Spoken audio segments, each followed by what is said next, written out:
And before I mix it, like export this as a final file, I should just mention something really cool about Midi. This is probably not specific to Logic, it's just general Midi software like this, is that when you have already recorded parts, like say for example this clav part, and if you ever want to look at the Midi notes, you can just click off of it and just select one of them, like one of these blocks of duplicated parts, for example. And then hovering your mouse over that part, double click, and you'll see all the notes. And when I come down here, I just have to hover over this until I see this little crosshair thing come up so I can pull it up and see more what's going on. Then over here, I hover until I see these double arrows pointing left and right, and I click, and that brings the cursor there. And actually, if you can bring it from a little bit before that, and press play, you can actually see the notes as they happen. But not only that, say that you found a note that you thought was not good, or you wanted certain parts to be a little bit different, you could select them here, and you could actually like move them around. Like I could change this note too after the fact, after I already recorded it, because it's MIDI, so it's flexible data. But I don't want to change that, so I'm going to keep it where it was. And you know, sometimes you can quickly do really cool things with that. Like you could select a few notes at once or several at once, and then pull them up or down an octave. Like you could select all these, and you could pull them down together. They would all move. So there's just a lot of things you can do. You can even make the length of a note longer. So if I wanted to take this bassy one and make it not so short, I could hover the mouse until I see this bracket appear, left click, and then lengthen it, and then it would play a little longer when it played. But I'm going to undo that up here because I don't really want that change. I'm just giving an example of all the things you can do. And then to get out of this view, like kind of quickly, you just click on piano roll right there. You left click that, or sometimes you have to double click it, I think. Let's see. Yeah, you have to double click on piano roll to come back to that. And another thing that you can do too is say that you want to divide up a part that's one solid part, like from this all the way to there on this section. See how that's just one block of, you know, set of notes? Well, there might be a reason where you want to kind of split it somewhere in between, like here, and cut that in half and move a part over or duplicate it, that section. Anyway, if you ever need to cut it, this is where you can change your tool. So usually, by default, we always want this just to be sort of the pointer thing that selects, you know, what part you're working on. But you can change this tool to a scissors, and then you can click and actually cut it. I'm going to try that right here. And that actually just divided the part. But I'm also going to undo that because I don't really want to do that right now for this purpose. Okay.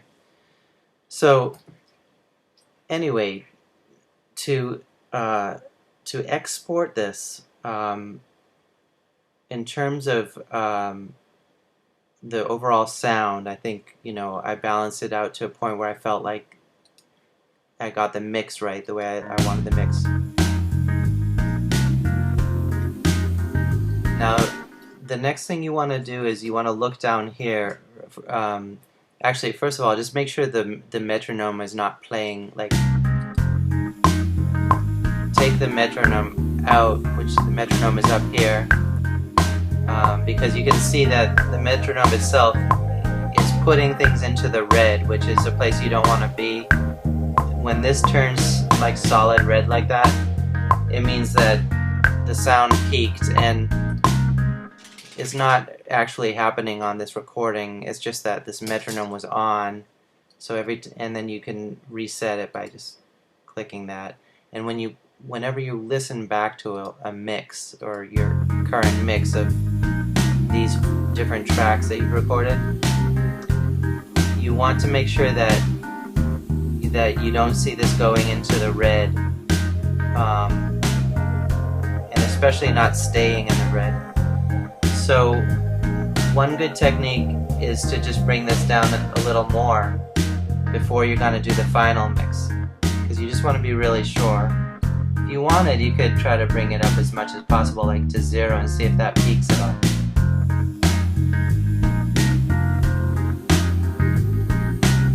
But I like to just have it down. I like to keep it under, so it's just going to be a really clean mix when you export it. And the way you send out this file to become one final file, before you bounce, let's put the scissors back on the pointer tool. Let's look at the ending point of the song.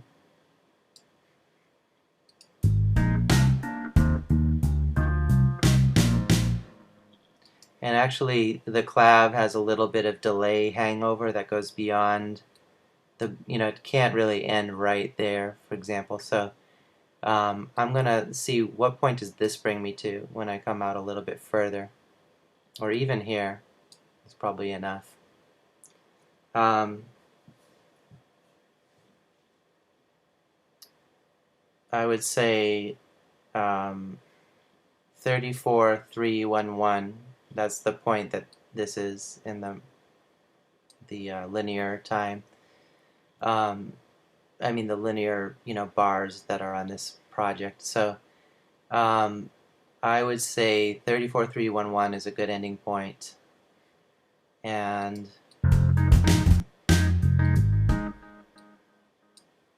2.111 is the beginning point.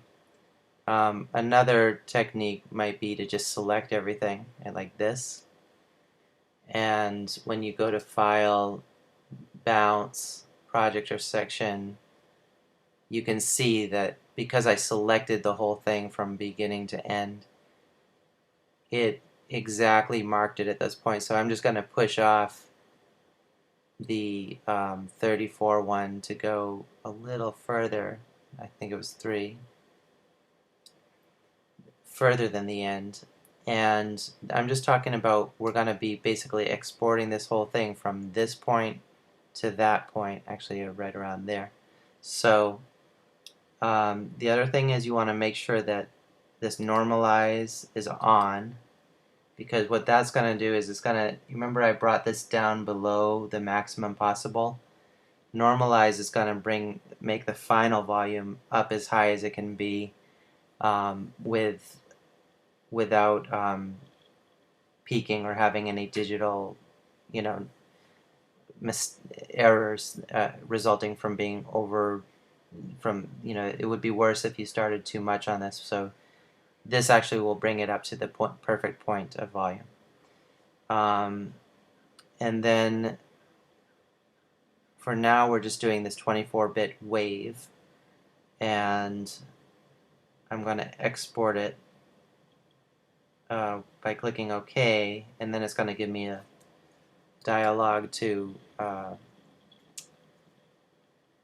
name it something. So now I'm going to this project bounces folder, and I'm going to call this funky groove in F. That's the key I happen to be playing. It's sort of an F blues or F minor.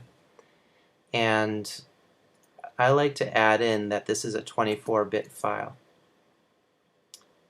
And when I bounce it, it's actually going to play in real time. So I just remembered one more thing, which is, I'm going to cancel that, and there's one more thing that I should show you, which is that when you bounce it, And once again, I'm going to adjust this up slightly to 3. If you have this on real time and the bounce second cycle pass, you'll probably get the cleanest, best possible mix down to one file. But if you have lots of RAM, like this, on this particular system I have 16 gigabytes of RAM, and some people use even more, but if you have anywhere from like at least 8 gigabytes of RAM and up, you might be fine just going offline, and that means that you don't have to sit through listening through the whole tune go through 2 times in a row or 1 time in a row. I would keep this include audio tail on, and then when we click OK, I have to give it that name. I saved that. I'm just copying that. And so I bounce it.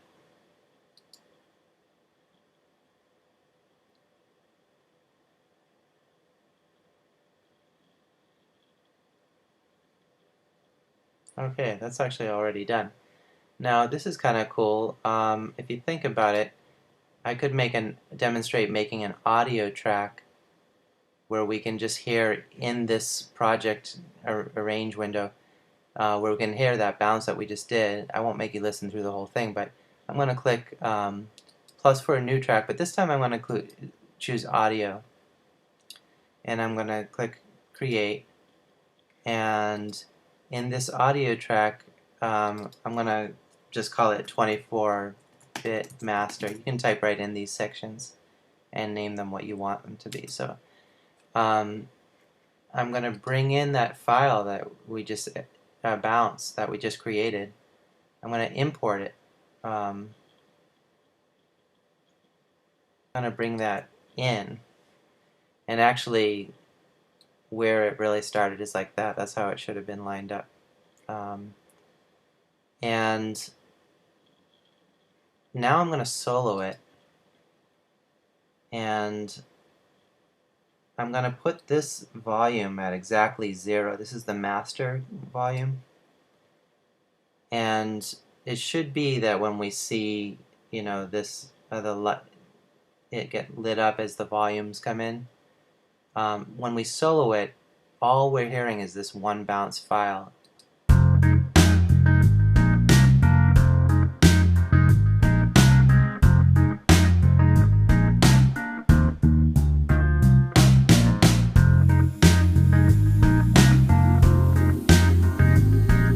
Okay, so basically when you see those little slight tiny red lines and then they fall, those are okay. It's just that you don't want it to stick. You don't want this to get red. This is the clip level, so it means you don't want it to get stuck red, that it overloaded. At this point, I think I could leave it at exactly the 0 that it is, and then I'm actually gonna bounce out a 16-bit version. And the way you do that, so 16-bit is the final kind of wave file that you will need, like for your for if you're uploading this to CD Baby or TuneCore or one of the distributors. They want a 16-bit 44.1 sample rate type of wave file, and so this is exactly what you would do to get your final file. And you start this from there. In this case, when I click on that, it's going to give me the start and end points. And I'm going to do this again. I'm going to say bounce, project, or section.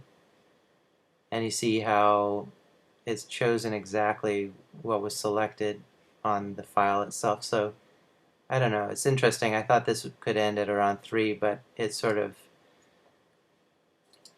changed it a little bit.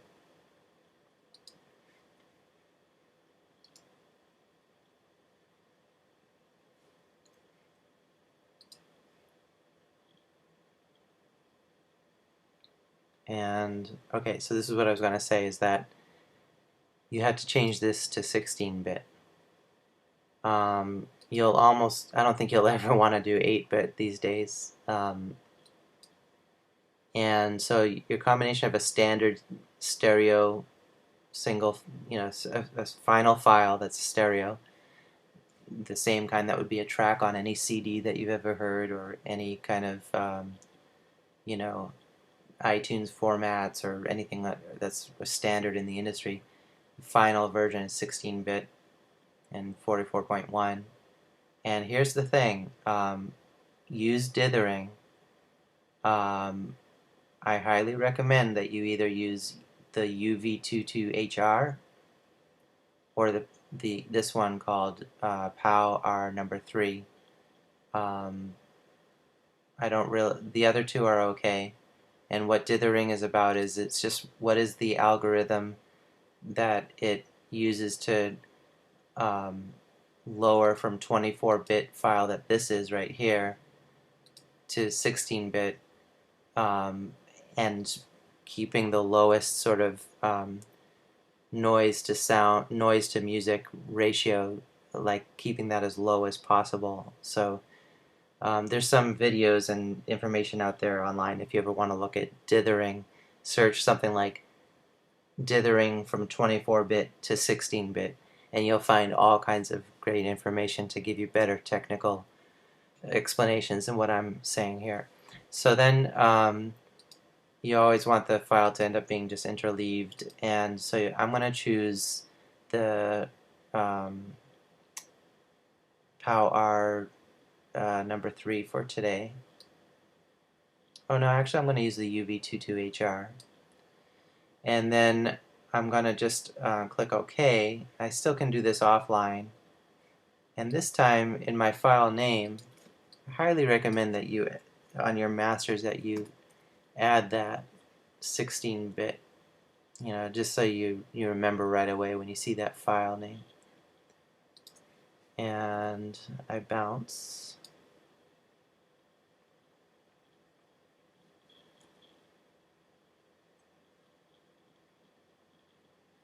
And so right away, if I was to go to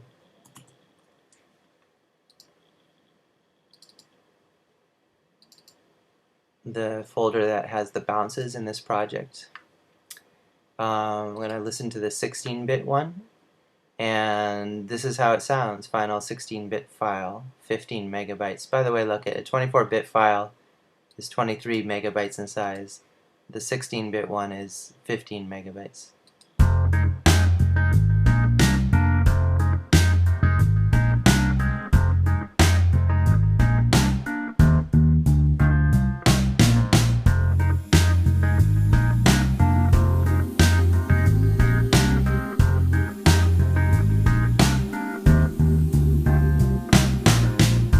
So anyway, it sounds nice and clean to me.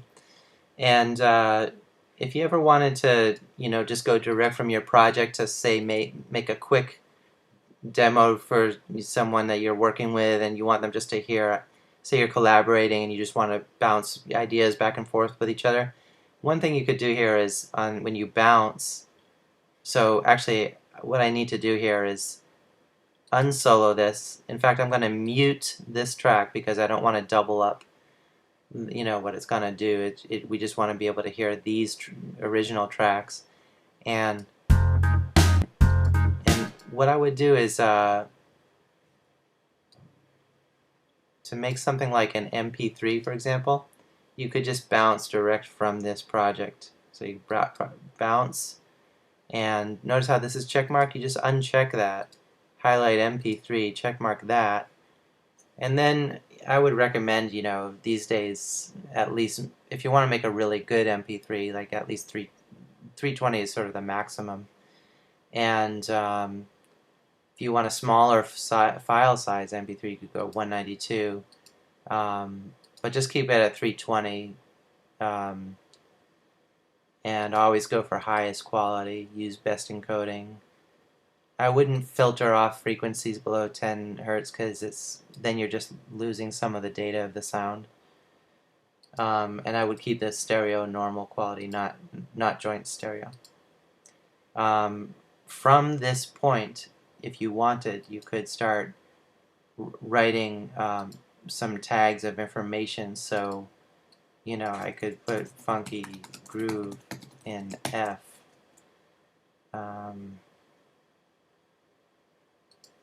Artist Stephen Kravis.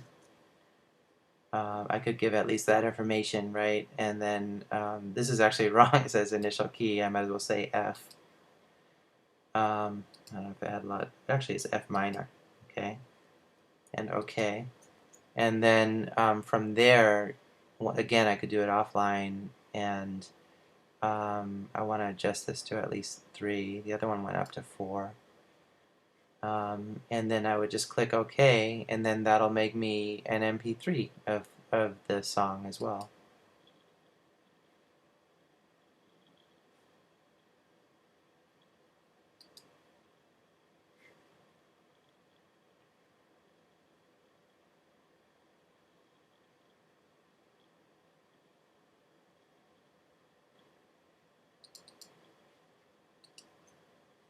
So there's my MP3. And you can see that even the MP3 sounds fairly good.